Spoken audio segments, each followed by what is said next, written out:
Last lecture में हम लोगों ने एनर्जी ऑफ इलेक्ट्रॉन निकाला था, energy of electron revolving in circular orbit around the nucleus. तो इलेक्ट्रॉन के पास काइनेटिक एनर्जी है, इलेक्ट्रॉन के पास पोटेंशियल एनर्जी है, पोटेंशियल एनर्जी माइनस में होगी जनरली, ठीक है। और ये जो पोटेंशियल एनर्जी का एक्सप्रेशन है ये हम लोग तब बोल सकते हैं जब रेफरेंस हम लोगों ने इन्फिनिटी पे लिया हुआ है। इस बात का खास ख्याल रखना, क्योंकि अगर रेफरेंस चेंज कर देंगे तो पोटेंशियल एनर्जी के वैल्यूज में चेंज आ जाएगा, पोटेंशियल की वैल्यूज में चेंज आएगा, काइनेटिक की वैल्यूज में कोई भी चेंज नहीं आएगा, तो टोटल में भी चेंज आ जाएगा, क्योंकि पोटेंशियल तो चेंज हो ही रहा है ना। तो ये जो भी एक्सप्रेशन है टोटल एनर्जी का, ये एप्लीकेबल तभी आएगा जब रेफरेंस हमने इन्फिनिटी पे लिया हुआ है। अब जैसे इसमें मैंने हर एक ऑर्बिट में ध्यान से देखो तो इलेक्ट्रॉन का एनर्जी लिखा हुआ है हाइड्रोजन एटम के लिए, तो तुम्हें याद रखना है तो कम से कम हाइड्रोजन और हीलियम इनके लिए तुम वैल्यूज याद रखो। हाइड्रोजन से अगर हीलियम निकालना है तो इंटू 4 करते जाना है बस। तो जैसे 13.6 में इंटू 4 करोगे तो माइनस 4.4 बचेगा, इसमें इंटू 4 करोगे तो माइनस 13.6 आएगा, इसमें इंटू 4 करोगे तो 6.04 आएगा, इस तरह से। तो हाइड्रोजन हीलियम इन दो के तो तुम्हें टोटल एनर्जी बिल्कुल रटे होने चाहिए, इसमें तुम्हें सोचने में टाइम नहीं वेस्ट करना है, पहली बात। अब टोटल एनर्जी अगर तुमको मालूम है किसी भी शेल में, तो काइनेटिक और पोटेंशियल क्या होगी, उसके लिए तुम ये वाला एक्सप्रेशन याद रखो कि अगर काइनेटिक निकालनी है तो टोटल का माइनस हटा देंगे, टोटल में माइनस हटा दो, काइनेटिक बन गई। और पोटेंशियल निकालनी है तो टोटल में 2 मल्टीप्लाई कर दो। जैसे अगर कहेगा कि n इक्वल टू 1 में पोटेंशियल एनर्जी कितनी है, n इक्वल टू 1 में पोटेंशियल एनर्जी कितनी है, तो पोटेंशियल -27.2 हो जाएगी। काइनेटिक कितनी है, तो काइनेटिक तो प्लस में ही होगी, प्लस 13.6 हो जाएगी। तो इनको जब हम ऐड करते हैं तो ये आ जाता है। तो किसी भी शेल की पोटेंशियल एनर्जी, किसी भी शेल की काइनेटिक एनर्जी, टोटल एनर्जी, इन सब में रिलेशन और इन सब की वैल्यूज सारे एटम्स के लिए पता होनी चाहिए। हाइड्रोजन और हीलियम के लिए तो रटी होनी चाहिए, बाकी फिर निकाल सकते हैं। भाई हाइड्रोजन से हीलियम जा रहे हैं तो 4 मल्टीप्लाई कर रहे हैं, लिथियम जाएंगे तो 9 मल्टीप्लाई कर देंगे, इस तरह से, क्योंकि जेड स्क्वायर के प्रोपोर्शनल है। बोलो ठीक है। इसके अलावा कई सारे फॉर्मूले हम लोगों ने ये वाले भी लिखे हैं इस टाइप के, तो ये फॉर्मूले भी याद रखना, क्योंकि केमिस्ट्री में तो नहीं पता बट फिजिक्स में ऐसे इमेजिनरी क्वेश्चन बन जाते हैं। क्वेश्चन ऐसे इमेजिनरी बनेगा कि सपोज अगर बोहर मॉडल में इलेक्ट्रॉन का मास डबल हो जाए फॉर एग्जांपल, तो एनर्जी क्या कैसे चेंज होंगी। तो अगर तुम्हें ये वाला एक्सप्रेशन याद है तो तुम डायरेक्टली बोल सकते हो कि मास के प्रोपोर्शनल है, तो अगर हम मास डबल करेंगे तो सारी वैल्यूज भी एनर्जी की डबल हो जाएंगी। तो इसलिए हमें ये एक्सप्रेशन भी कोशिश करके याद रखना है एनी हाउ, ठीक है। बोलो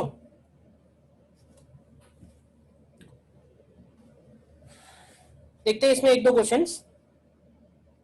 एक छोटा सा क्वेश्चन, पॉपुलर क्वेश्चन तो ये है, पहले वो कर लो। हमें निकालना है find total energy of hydrogen atom in first excited state if reference of potential energy is taken in ground state। Total energy hydrogen atom का निकालना है फर्स्ट एक्साइटेड स्टेट में, if reference of potential energy is taken in ground state. Try करोगे इसको, पहले करो। देखो reference, अगर हम पोटेंशियल एनर्जी का चेंज करते हैं कभी भी, तो क्या चेंज होता है और क्या चेंज नहीं होता है, ये दो बातें हैं। ये हो गया n इक्वल टू 1 और ये हो गया n इक्वल टू 2। अब n इक्वल टू 1 में पोटेंशियल एनर्जी का रेफरेंस है, तो पोटेंशियल एनर्जी तो 0 हो गई और काइनेटिक एनर्जी उतनी ही होगी जितनी पहले थी। तो काइनेटिक एनर्जी कितनी थी, काइनेटिक एनर्जी 13.6 इलेक्ट्रॉन वोल्ट थी पहले। इसी तरह n इक्वल टू 2 में पोटेंशियल एनर्जी कितनी होगी, तो देखो पहले n इक्वल टू 1 में पोटेंशियल एनर्जी कितनी थी, तो पहले यहां पे पोटेंशियल एनर्जी थी -27.2 और इसको हमने कर दिया 0। तो इसका मतलब ये हुआ कि इसमें हमने +27.2 ऐड कर दिया है, एक तरीका है। तो 27.2 तुम सारे लेवल्स में ऐड कर सकते हो। भाई पहले ये वैल्यू क्या थी, ये वैल्यू पहले थी -27.2 इलेक्ट्रॉन वोल्ट, और अगर हमने रेफरेंस इसी को ले लिया है तो इसको बना दिया 0, इसको 0 बनाने का मतलब है कि इसमें हमने ऐड कर दिया है 27.2। तो ये जो ऐड किया है ये तुम हर एक लेवल में ऐड कर दो। तो अगर हर एक लेवल में ऐड करोगे तो U2 पहले क्या था, U2 पहले था -6.8 और इसमें ऐड कर देंगे 27.2 तो ये U2 हो जाएगा। और काइनेटिक एनर्जी 2 में कितना था, तो काइनेटिक एनर्जी 2 में था 3.4 इलेक्ट्रॉन वोल्ट। तो अगर तुम इन दोनों को ऐड करोगे तो टोटल एनर्जी की वैल्यू 23.8 इलेक्ट्रॉन वोल्ट आ जाएगी।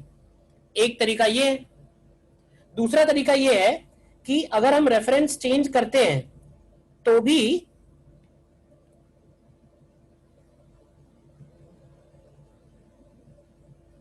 ये जो डिफरेंस है, डिफरेंस कभी भी चेंज नहीं होगा। तो दो लेवल्स का एनर्जी डिफरेंस कितना रहेगा, तो पहले कितना डिफरेंस था दो लेवल का एनर्जी डिफरेंस, बताओ। पहले दोनों लेवल्स का एनर्जी डिफरेंस कितना था, क्या ये 10.2 था 10.2 और ऊपर वाले लेवल का नीचे से 10.2 ज्यादा था, तो ये 10.2 अभी भी सेम रहेगा। तो इसका मतलब अगर हमें E2 निकालना है तो हम सीधे सीधे E1 में 10.2 ऐड भी कर सकते हैं। E1 कितना है, E1 का मतलब है ये दोनों ऐड कर दो। E1 कितना है, 13.6 E1 है 13.6 और उसमें ऐड कर देंगे 10.2 तो यहां से भी 23 23.8 आ जाएगा। ठीक है ना।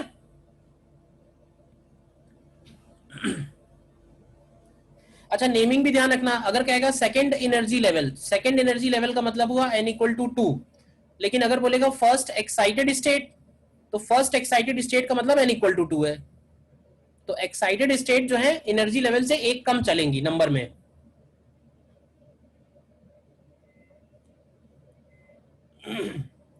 और एक क्वेश्चन लिखना छोटा सा है,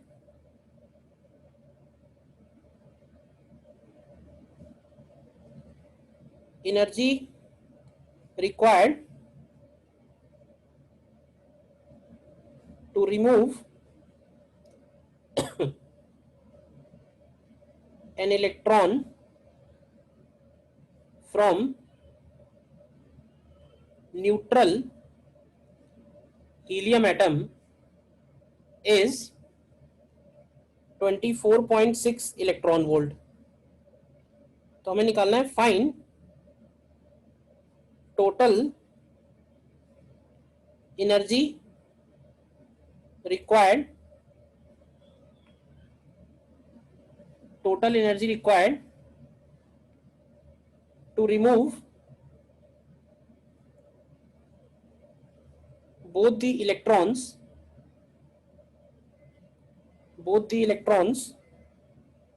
from helium atom। करो इसको। अब क्वेश्चन में ये दिया हुआ है कि जो न्यूट्रल हीलियम एटम है, तो न्यूट्रल हीलियम एटम को अगर हमें हीलियम प्लस एटम बनाना है तो इस प्रोसेस में 24.6 इलेक्ट्रॉन वोल्ट एनर्जी लग रही है। और अगर हमें हीलियम प्लस एटम को हीलियम प्लस प्लस बनाना है तो हमें हीलियम प्लस एटम का एनर्जी ग्राउंड स्टेट में हम लोग बता सकते हैं कितना होता है।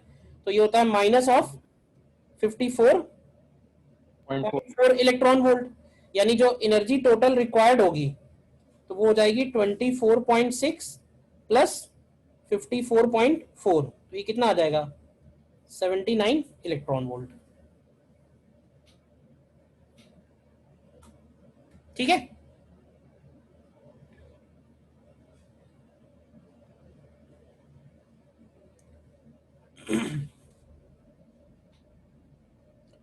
आगे बढ़ते हैं, फिर इसमें नेक्स्ट पॉइंट आएगा, नीचे नोट करके। पहले तो कुछ बेसिक डेफिनेशंस हैं, जो डेफिनेशंस तुमने पहले भी पढ़ रखी होंगी, फिर से देख लेते हैं। जैसे सबसे पहले लिखेंगे आयोनाइजेशन एनर्जी, या फिर बोल सकते हैं आयोनाइजेशन पोटेंशियल। क्या डिफाइन करेंगे इसको, बताएगा कोई? व्हाट इज आयोनाइजेशन एनर्जी और ionization potential? is the energy required to remove an electron from an isolated gaseous atom. Minimum energy required, ठीक है। It is minimum energy required to remove electron from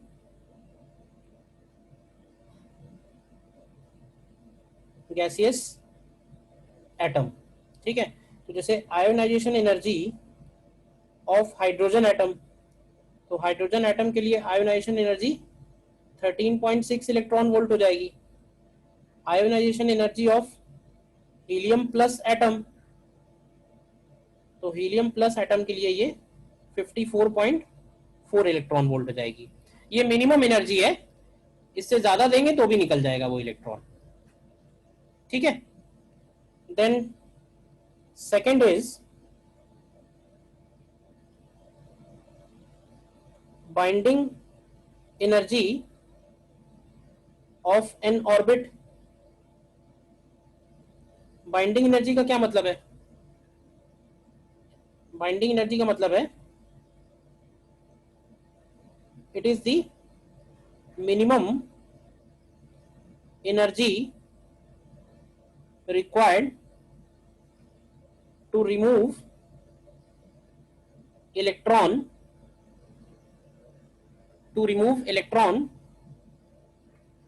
from an excited state, ठीक है। जैसे कि for example binding energy of hydrogen atom in first excited state, बताओगे क्या होगी? Binding energy of hydrogen atom in first excited state 17 electron volt. 17 electron volt 17 कहां से आ गया? ऐड कर दिया ना, ऐड कर दिया। फर्स्ट एक्साइटेड स्टेट का मतलब हुआ n n equals to 2। तो n इक्वल टू 2 में हाइड्रोजन एटम की इलेक्ट्रॉन की टोटल एनर्जी क्या है? 3.4 इलेक्ट्रॉन माइनस 3.4 है, तो उसको निकालने के लिए हमें कितना देना पड़ेगा? प्लस 3.4। प्लस 3.4 देना पड़ेगा, ठीक है ना। सिमिलरली अगर निकालना हो binding energy of helium plus atom in third excited state, तो क्या बोलेंगे? थर्ड एक्साइटेड स्टेट में हीलियम का कितना होगा?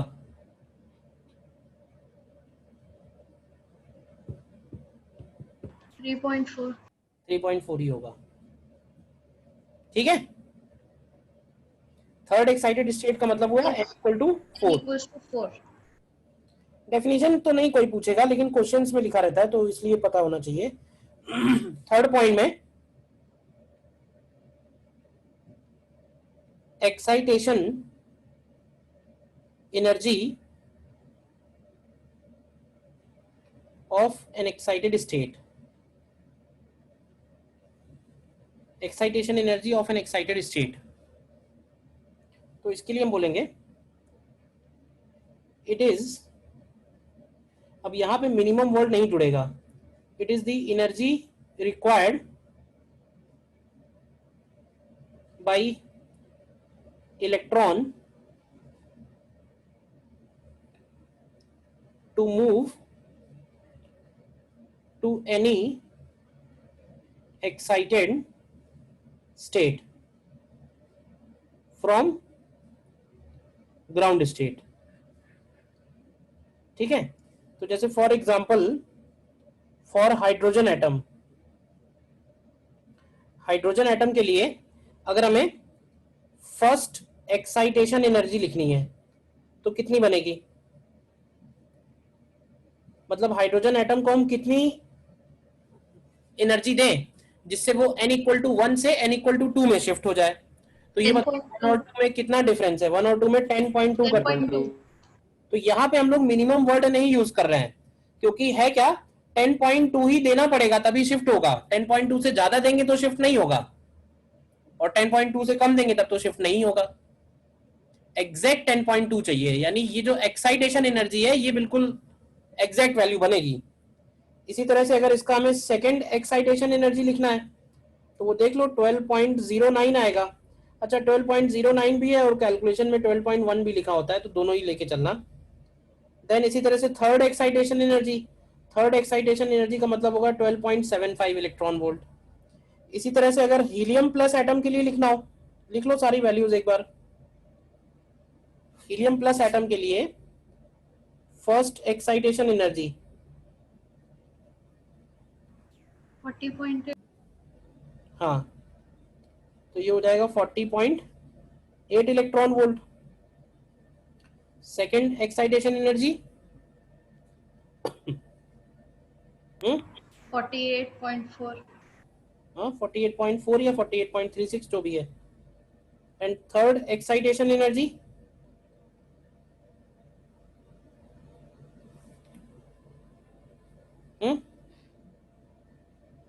51 इलेक्ट्रॉन वोल्ट। ठीक है, तो हाइड्रोजन एटम हो या हीलियम एटम हो, अगर एक्साइट होना है तो वो यही एनर्जी सिर्फ एब्जॉर्ब करेंगे। ऐसा नहीं कि कोई भी एनर्जी दे देंगे तो वो एक्साइट हो जाएंगे। फिक्स एनर्जी लगेगा, ना इससे ज्यादा ना इससे कम।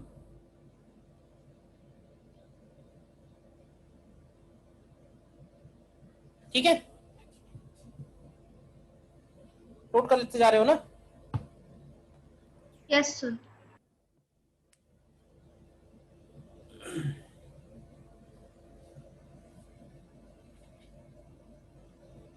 नेक्स्ट हेडिंग पड़ेगा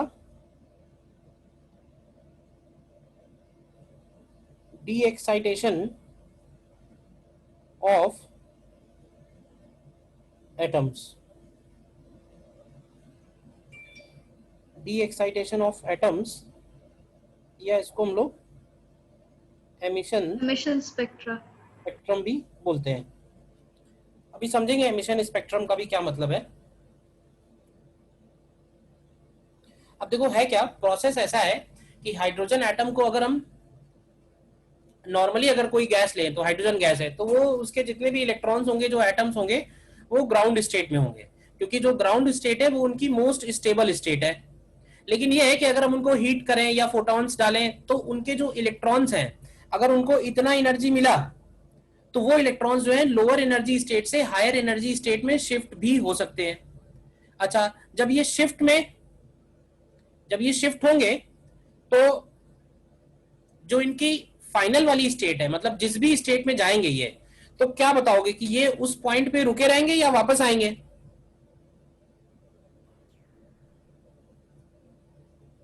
तो भाई किसी इलेक्ट्रॉन को हम लोअर एनर्जी स्टेट से हायर एनर्जी स्टेट में ले जाएंगे, तो हायर एनर्जी स्टेट में वो इलेक्ट्रॉन रुका रहेगा या वापस आएगा या क्या होगा? कुछ एनर्जी एमिट करके वापस आ जाएगा। कुछ लोअर एनर्जी में ज्यादा स्टेबल। देखो इसको हम लोग बोलते हैं कि इलेक्ट्रॉन जो है वो हायर एनर्जी स्टेट में रुक सकता है। कितनी देर के लिए रुक सकता है, उस टाइम को हम लोग बोलते हैं लाइफ टाइम। ये सब चीजें हो सकता है पढ़ी होंगी सब केमिस्ट्री में, क्योंकि केमिस्ट्री में ज्यादा डिटेल में है। हमारे लिए तो न्यूमेरिकल्स ज्यादा इंपॉर्टेंट है, न्यूमेरिकल पे ज्यादा फोकस करना है, बट थ्योरी वाइज केमिस्ट्री में हो सकता है ज्यादा अच्छा बताया गया होगा। तो इलेक्ट्रॉन्स जो है वो हायर एनर्जी स्टेट में मैक्सिमम लाइफ टाइम के लिए रुक सकते हैं। और वो जो मैक्सिमम लाइफ टाइम होता है, अब देखो वो लाइफ टाइम फिक्स नहीं है क्योंकि वो रैंडमली नीचे आते हैं, बट ये बोलते हैं कि मैक्सिमम 10⁻⁻8 सेकेंड्स के लिए वो इलेक्ट्रॉन हायर एनर्जी स्टेट में रुक सकता है, और उतने टाइम में फिर वो नीचे आ ही जाएगा या उससे कम टाइम में।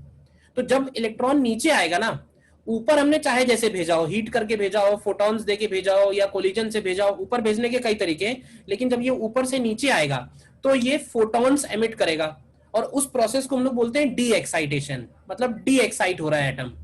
तो इलेक्ट्रॉन्स लोअर एनर्जी स्टेट में आएंगे और जितना एनर्जी उन्होंने पहले गेन किया था, अब वही एनर्जी वो फोटॉन्स की फॉर्म में एमिट करेंगे। तो उन फोटॉन्स का वेवलेंथ क्या होगा, उन फोटॉन्स का वेवलेंथ ऑर्बिट के नंबर्स पे कैसे डिपेंड करेगा, अलग अलग एटम्स पे कैसे डिपेंड करेगा, इस पे बेस्ड बहुत सारे क्वेश्चन है, ढेर सारे क्वेश्चन है और पूछे जाते हैं हर साल। तो उस पे हमें थोड़ा सा फोकस करना है। तो बट केमिस्ट्री में तुमने पढ़ तो रखा है, बट फिर भी मुझे जो जरूरत पड़ेगी, जो जो पॉइंट, वो तो मैं लिखवा ही देता हूँ। तो जैसे फर्स्ट पॉइंट इसमें नोट करना और मालूम है तो बताते जाओ। If a gas is excited to nth energy level, then number of lines in emission spectrum will be, कितनी नंबर ऑफ लाइंस होंगी एमिशन स्पेक्ट्रम में?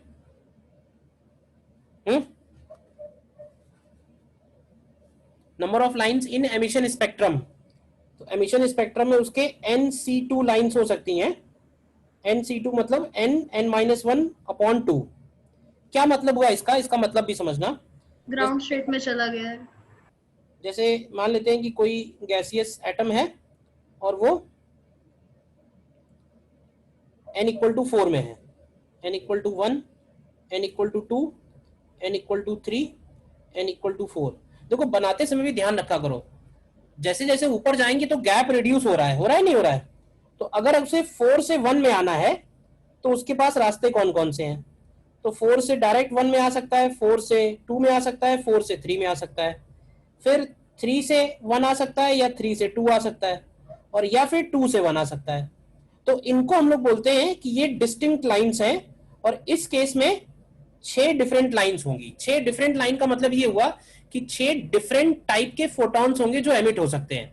इन 6 फोटॉन्स की एनर्जी, इन 6 फोटॉन्स का वेवलेंथ अलग अलग है, तो इनको हम लोग डिस्टिंक्ट लाइंस बोलते हैं, लाइंस ऑफ एमिशन स्पेक्ट्रम। तो इस केस में 6 लाइंस हो रही हैं, तो अगर तुम n की जगह 4 रखोगे तो 4C2 की वैल्यू 6 के इक्वल आ जाएगी। बोलो, अब अगर मैं तुमसे ये पूछूं कि इन 6 लाइंस में से मैक्सिमम एनर्जी वाली कौन सी लाइन है, मिनिमम एनर्जी वाली कौन सी लाइन है, क्या कहोगे? बताओ। जिसका लैम्डा मैक्सिमम होगा उसका ई मिनिमम। मतलब इन 6 में से दो देख के बताओ, इन 6 में से n4 से 1 में सबसे ज्यादा होगा। मैक्सिमम एनर्जी किसकी है? मैक्सिमम एनर्जी कहो या फिर मिनिमम वेवलेंथ कहो। तो मैक्सिमम एनर्जी बनेगी n=n से n=1 वाला ट्रांजिशन, समझना। और इस ट्रांजिशन में जो एनर्जी का गैप होगा, अगर हमें एनर्जी का गैप निकालना है तो इस एनर्जी के गैप को हम लोग लिख सकते हैं 13.6 इंटू Z²। देखते जाओ ध्यान से और लिखते जाओ, जहां कंफ्यूजन हो वहां पूछ लेना रोक के। 1/1² माइनस 1/n²। या फिर अगर हमें लैम्डा निकालना है तो लैम्डा को हम लोग इससे निकाल सकते हैं, R 1/1² माइनस 1/n²। ये मैक्सिमम वाला हो गया, मैक्सिमम एनर्जी मिनिमम वेवलेंथ। या इनमें से अगर मिनिमम एनर्जी किसकी होगी इन 6 में से?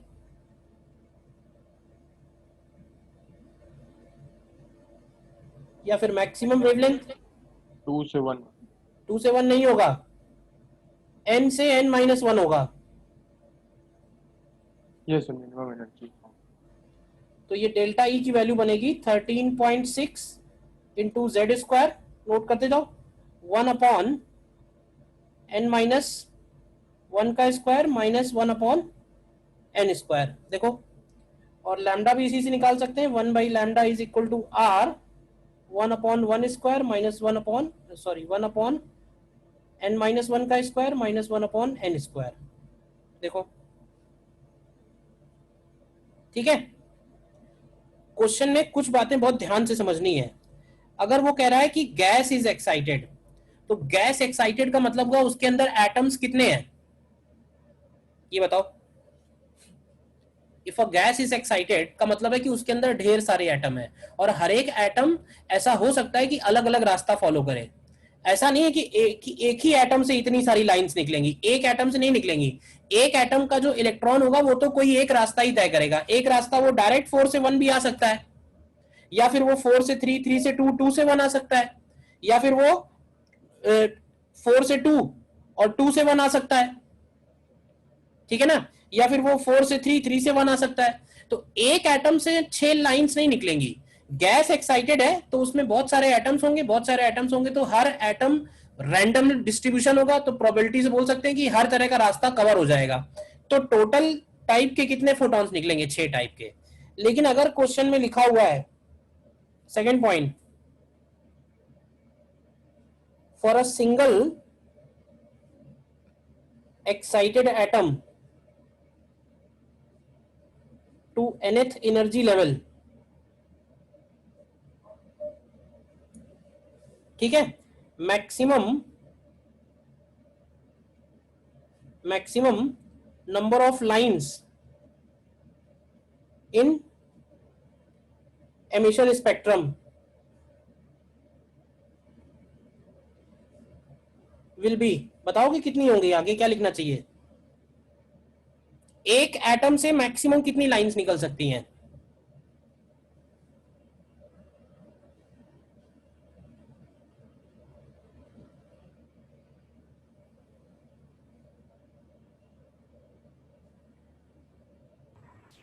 n-1। n-1, correct. समझ में आया बाकी लोगों को n-1 कैसे है? भाई जैसे एक एटम अगर है तो एक एटम से मैक्सिमम कितना, 4 से 3, 3 से 2, 2 से 1, मतलब 3 लाइनें हो गई अगर 4 से है तो। इसी तरह 5 से होगा तो 4 लाइनें होंगी, ठीक है ना? ये तो हो गया डी एक्साइटेशन में। अच्छा, अगर यही एक्साइट हो रही होती है तो उसको हम लोग बोलते हैं एब्जॉर्प्शन स्पेक्ट्रम। तो इसमें एक बात और लिख देना, इसी में लिख दो कि absorption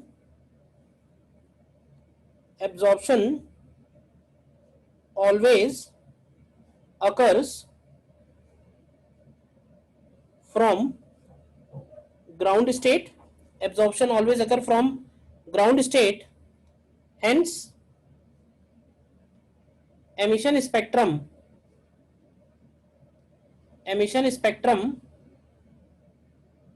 has more number of lines than absorption spectrum. ये कोई पूछ सकता है कि भाई एब्जॉर्प्शन स्पेक्ट्रम में लाइंस कम होती हैं, एमिशन स्पेक्ट्रम में लाइंस ज्यादा होती हैं, क्यों ऐसा है? तो एब्जॉर्प्शन हमेशा n=1 से होगा। एब्जॉर्प्शन में हम सिंपली ये बोलेंगे कि जैसे n=1 से n=4 में एक ही लाइन होगी, n=1 से n=4 में एक ही लाइन होगी, लेकिन एमिशन में हम लोगों ने देखा कि 6 लाइंस आ रही हैं। तो ये लाइन है एब्जॉर्प्शन की लाइन, तो एब्जॉर्प्शन में हमेशा कम लाइन होगी क्योंकि एब्जॉर्प्शन हमेशा n=1 से होगा ग्राउंड स्टेट से। अच्छा, क्यों ऐसा बोलते हैं कि ग्राउंड स्टेट से होगा? क्योंकि मैंने कहा ना कि हायर एनर्जी स्टेट में इलेक्ट्रॉन कितनी देर रुक रहा है, 10⁻⁸ सेकेंड, मतलब उसने फोटोन एब्जॉर्ब किया और हायर एनर्जी स्टेट में गया और वहां बहुत कम देर के लिए रुक रहा है। अब उतने कम टाइम में वो एक और फोटोन लेके ऊपर जाएगा, इस बात की प्रोबेबिलिटी टेंडिंग टू 0 होती है, ठीक है ना? तो मोस्टली इलेक्ट्रॉन्स हमेशा कहां पाए जाते हैं? ग्राउंड स्टेट में, और ग्राउंड स्टेट से ही एनर्जी लेते हैं क्योंकि हायर में रुकी बहुत कम दे रहे हैं। बट मैं ये भी कहूंगा कि क्वेश्चंस में अगर लिखा हुआ है, क्वेश्चन में लिखा हुआ है कि 2 में गया और फिर 2 से 4 में गया, तो जैसा क्वेश्चन में लिखा हुआ है वैसा सॉल्व कर देना है, ठीक है ना? दोनों बातें ध्यान रखनी है। पूछा जाएगा तो हमेशा 1 से ही होता है, लेकिन क्वेश्चन में मेंशन कर रखा है कि नहीं पहले 1 से 2 में गया फिर 2 से 4 में गया, तो 2 से 4 भी भेज देना, ठीक है? दोनों बातें बोलो। अच्छा, अब यहां पे मैं एक थोड़ा सा डिफरेंस मुझे बताना है, एब्जॉर्प्शन स्पेक्ट्रम और एमिशन स्पेक्ट्रम में क्या डिफरेंस है और कैसे ये स्पेक्ट्रम आते हैं। तो जैसे मान लेते हैं कि हमारे पास एक चैम्बर है और उस चैम्बर में हम लोगों ने हाइड्रोजन गैस रखी हुई है, समझना ध्यान से, ठीक है? और इस चैम्बर में हम लोग लाइट पास करने वाले हैं। कौन से वेवलेंथ का लाइट पास करने वाले हैं? तो बोलेंगे कि थ्योरेटिकली ही हम लोग सारे वेवलेंथ भेज रहे हैं। सारे वेवलेंथ भेजने का मतलब है कि थ्योरेटिकली मान लेते हैं कि 0 से इंफिनिटी सारे वेवलेंथ भेज रहे हैं, मतलब हर वेवलेंथ का फोटोन है, ठीक है? इधर से लाइट भेज रहे हैं। अब समझना ध्यान से, जब हम इधर से लाइट भेज रहे हैं तो इस चैम्बर के आगे सेम डायरेक्शन में एक स्क्रीन भी है। स्क्रीन क्या है? एक तरह से फोटोग्राफिक प्लेट होती है। फोटोग्राफिक प्लेट पे खास बात ये होगी कि जो वेवलेंथ वहां पहुंचेगा उस पर्टिकुलर वेवलेंथ की वहां पे लाइन मिलेगी। तो इस फोटोग्राफिक प्लेट पे क्या होगा बताओ, क्या कहोगे इस फोटोग्राफिक प्लेट पे? भाई देखो, जैसे ये सारे वेवलेंथ इसके अंदर जा रहे हैं, तो ये हाइड्रोजन कौन कौन से वेवलेंथ एब्जॉर्ब कर लेगा? तो देखो, जो इसकी एक्साइटेशन एनर्जी है, यानी कि 10.2, 12.1, 12.75, ये इसकी एक्साइटेशन एनर्जी है। तो ये सारे फोटॉन्स ना इसमें से एब्जॉर्ब हो जाएंगे। तो आगे कौन से बचेंगे? तो जो बचे होंगे वो आगे जाएंगे। तो होता क्या है कि एब्जॉर्प्शन स्पेक्ट्रम में कुछ डार्क लाइंस आती हैं। एब्जॉर्प्शन स्पेक्ट्रम में डार्क लाइंस आती हैं। तो ये जो डार्क लाइंस हैं, यानी λ1, λ2, λ3, इसको हम लोग बोलते हैं absorption spectrum.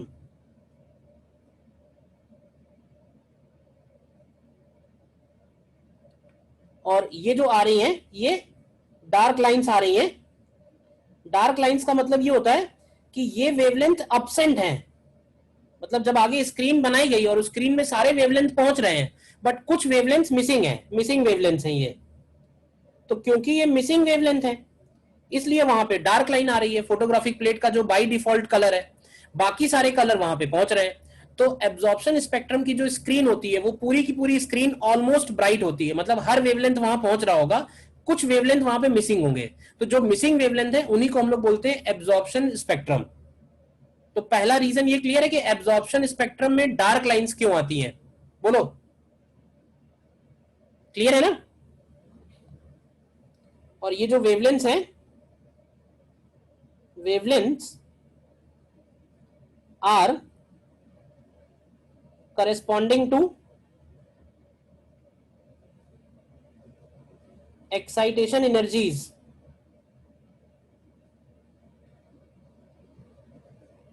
of H atom. Wavelengths are corresponding to excitation energies of H atom. बोलिए।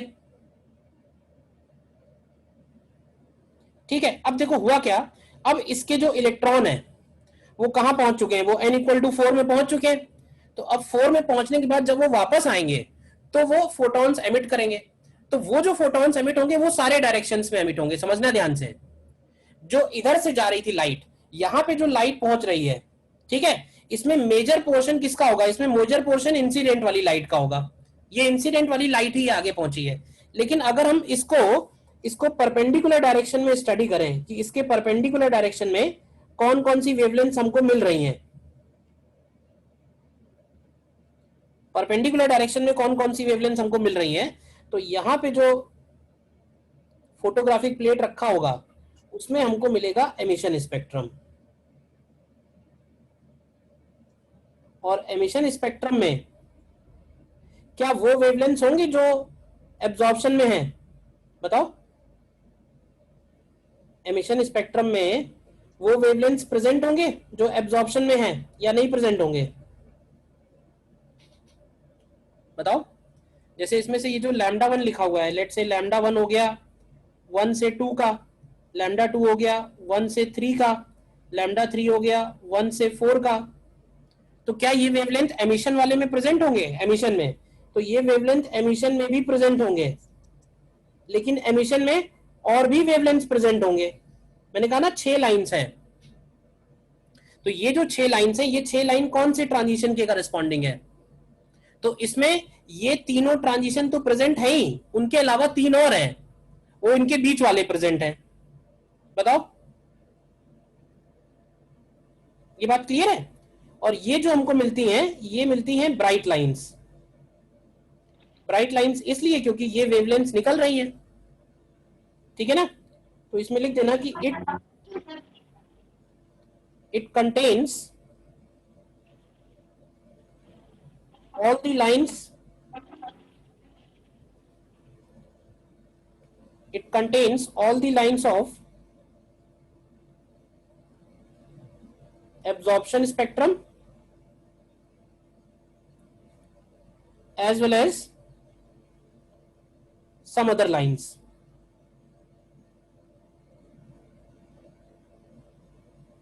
तो 2 बातें यहां पे तुम्हें समझ में आनी चाहिए।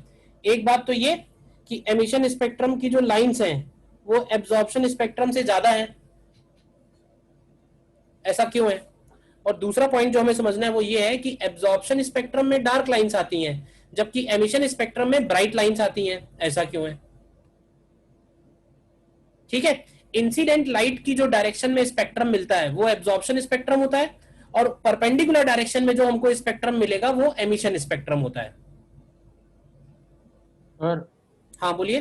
तो ये चीज एक बार फिर से बता दीजिए कि परपेंडिकुलर डायरेक्शन में एमिशन स्पेक्ट्रम क्यों मिलता है, मतलब उसे एनर्जी तो हर डायरेक्शन में एमिट होगी ना। हाँ, लेकिन हम लोग बात कर रहे हैं मेजोरिटी ऑफ एनर्जी की। तो जैसे इस डायरेक्शन में जो मेजोरिटी ऑफ एनर्जी है, एक्चुअली क्या हो रहा होगा ना, एमिशन तो चारों तरफ हो रहा होगा। एमिशन में कोई हमारा रोल थोड़े ना है, हम थोड़े ना उसको चेंज कर सकते हैं। एमिशन चारों तरफ हो रहा होगा, लेकिन इस डायरेक्शन में सिर्फ एब्जॉर्प्शन होगा।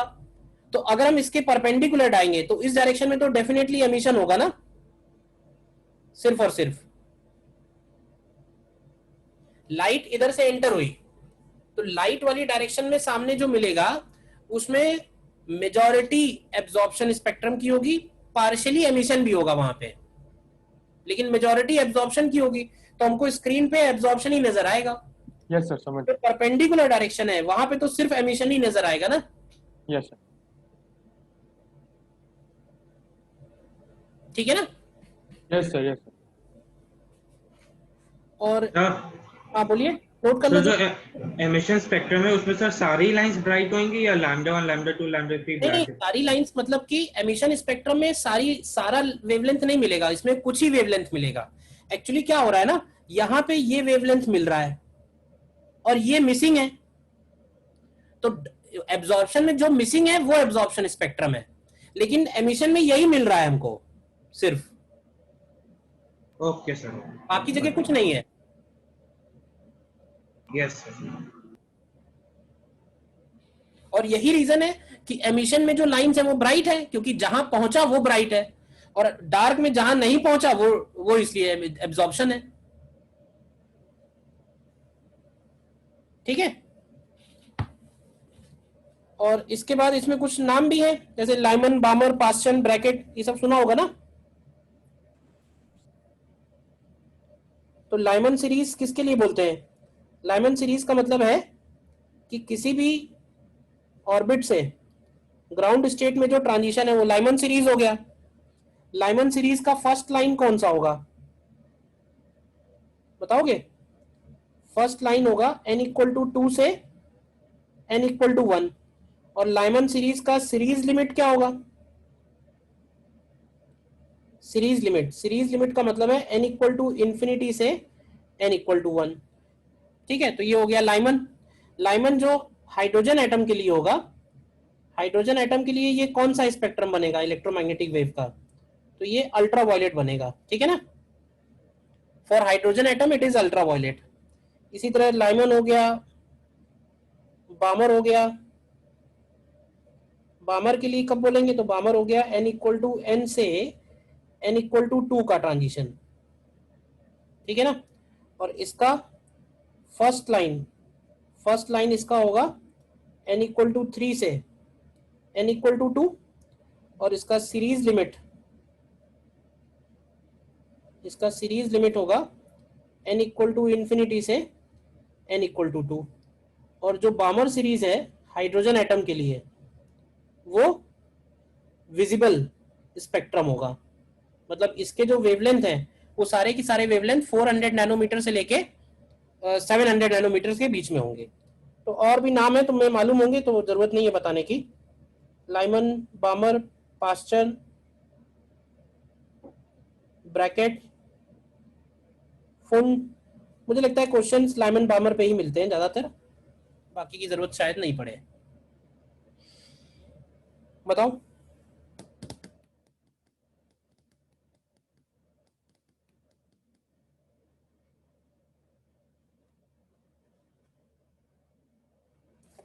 क्लियर है? बोलिए।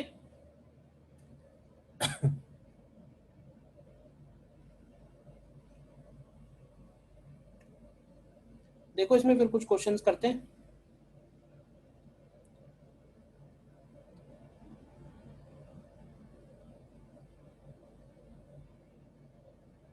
देखिए क्वेश्चन है एक आप सामने आपके।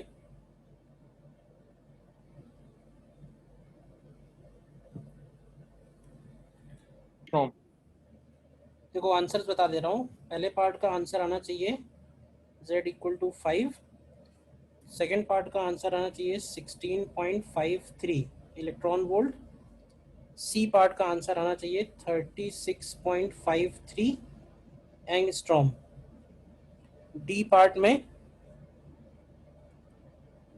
340 electron volt comma -680 electron volt and -340। ठीक है। और ई पार्ट का आंसर 1.06 10⁻⁻11 मीटर्स। अब उसमें देखो जो दिया है वहीं से स्टार्ट करते हैं। It requires 47.2 electron volt energy to excite electron from second orbit to third orbit. तो अब ये देखो सेकेंड और थर्ड में एनर्जी का डिफरेंस अगर लिखना है तो ये होगा 13.6 इंटू जेड स्क्वायर, और सेकेंड और थर्ड है तो 1/2 square minus 1/3 square, and this value is given as 47.2 electron volt. तो यहाँ से सबसे पहले तुमको z मिल जाएगा, z इक्वल टू 5। बोलो ठीक है। फिर बी पार्ट में कह रहा है energy required to excite from third to fourth. तो थर्ड टू फोर्थ के लिए एनर्जी चाहिए, तो क्या कर सकते हैं थर्ड टू फोर के लिए?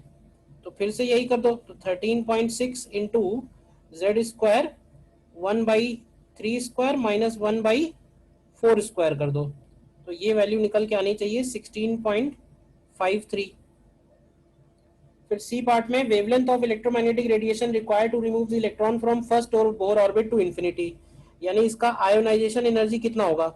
तो इसका आयोनाइजेशन एनर्जी होगा 13.6 इंटू 5 स्क्वायर इलेक्ट्रॉन वोल्ट में। तो अगर लैम्डा निकालेंगे फोटोन का तो ये होगा 12400 अपॉन 13.6 इंटू 25, तो ये वैल्यू निकल के आ रही है 36.53 एंगस्ट्रॉम। बोलो D part yes kinetic energy potential energy first Bohr orbit में, तो आयोनाइजेशन एनर्जी अगर तुमने निकाली होगी तो ये आएगी होगी 340 आ रही है, तो काइनेटिक एनर्जी जो है वो 340 हो जाएगी। पोटेंशियल एनर्जी जो है वो -680 हो जाएगी, और टोटल एनर्जी भी -340 के अप्रॉक्स आ जाएगी। ठीक है, which is 13.6 into 25। And radius of first Bohr orbit, तो radius of first Bohr orbit लिखेंगे 0.53 angstrom into n square by Z. क्यों भाई? तो ये हो जाएगा 0.53 डिवाइडेड बाई 5, तो ये देख लो क्या आएगा 0.106 एंगस्ट्रॉम आ जाएगा। ठीक है, बताओ कर लिया सभी ने या कोई यस डाउट है? यस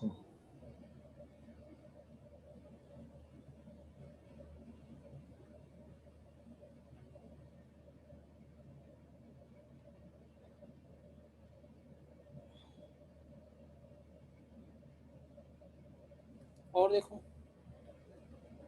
नेक्स्ट, देखो ये नेक्स्ट क्वेश्चन। तो क्वेश्चन की लैंग्वेज थोड़ा ध्यान से पढ़ो, बाकी सब बहुत सीधा सीधा है। सबसे पहले कह रहा है कि हाइड्रोजन लाइक एटम है, मतलब हाइड्रोजन नहीं है। ठीक, फिर कह रहा है it is observe to emit 6 wavelengths between a group of level and these group of level have energies 0.85 and 0.544। मतलब कि 6 वेवलेंथ तो हमें मालूम है कि 4 से 1 में आते हैं तब 6 होता है, बट ये 4 और 1 नहीं है, ये कोई और लेवल है।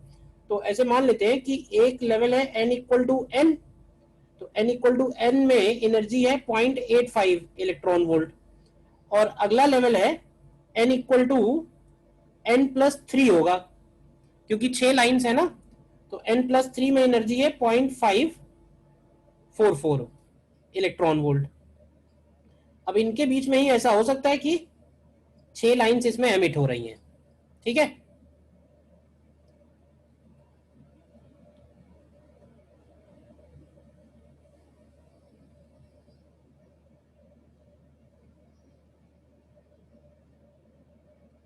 और ये 6 लाइंस हैं।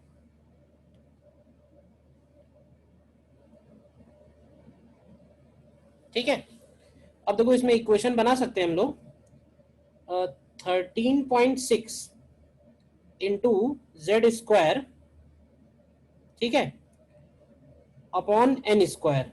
क्यों भाई, this is given as 0.85 equation 1, और दूसरी इक्वेशन बनेगी 13.6 into Z square upon n plus 3 का whole square is equal to 0.544 electron volt.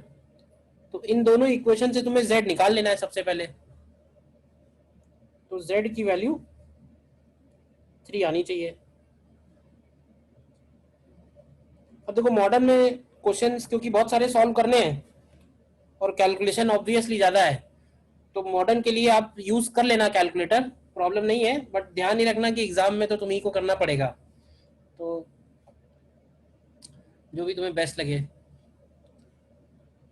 तो z इक्वल टू 3 की वैल्यू यहाँ से आएगी। ठीक, अब z3 आ गया, अब इसमें से स्मॉलेस्ट कौन सी होगी, तो स्मॉलेस्ट होगी n इक्वल टू 3 से n प्लस 3 से n वाला ट्रांजिशन। n का वैल्यू भी निकाला, कितना आया, n का वैल्यू 12 आ रहा है। n का वैल्यू 12 आ रहा होगा। ठीक है, तो n का वैल्यू अगर 12 निकल आया तो 1 by lambda is equal to, तो डेल्टा ई निकाल लो पहले, डेल्टा ई मैक्स कितना होगा, डेल्टा ई मैक्स तो यहीं से आ जाएगा सीधे सीधे, 0.85 में 0.544 सब्ट्रैक्ट कर दो तो ये आ जाएगा 0.306, और यहाँ से लैम्डा चाहिए तो लैम्डा हो जाएगा 1240 अपॉन 0.306, तो ये वैल्यू आती है निकल के अप्रॉक्स 4052 नैनोमीटर। ठीक है ना, बताइए कहीं डाउट है तो।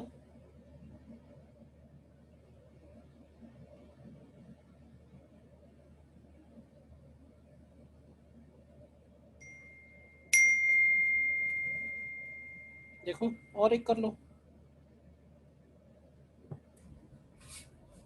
नेक्स्ट देखो। Yes sir. Hydrogen like atom है, excited state of quantum number 2n में है, कह रहा है it can emit a maximum energy photon this. तो देखो मैक्सिमम एनर्जी फोटोन तब एमिट होगा जब वो डायरेक्टली 2n से, यानी 1/1 स्क्वायर माइनस 1/2n का स्क्वायर, डायरेक्टली वो 2n से 1 में आएगा। तो एक इक्वेशन तो ये हो गई।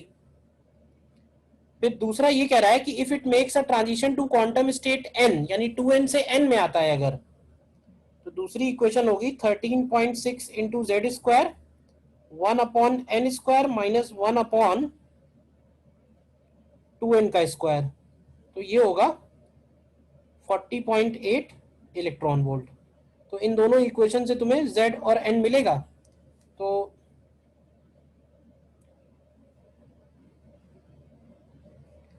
n का वैल्यू 2 आता है और z का वैल्यू 4 आता है। क्यों भाई, यस और सर। इसमें कह रहा है minimum energy that can be emitted by this atom during de excitation.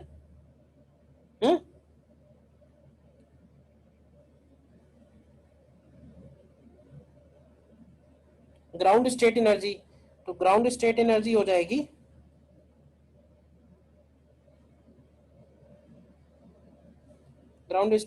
जाएगी माइनस 13.6 इंटू 4 स्क्वायर, तो ये वैल्यू आती है माइनस ऑफ 217.6, और minimum energy during de excitation, तो minimum energy during de excitation का मतलब होगा कि ये 2n में था ना पहले, यानी 2n का मतलब n इक्वल टू 4 में, तो 3 से 4 में जब ये आएगा तो ये निकाल देना, तो आएगी 13.6 into 4 square and 1/3 square minus 1/4 square, तो ये वैल्यू आती है 10.58 इलेक्ट्रॉन वोल्ट। आ रहा है?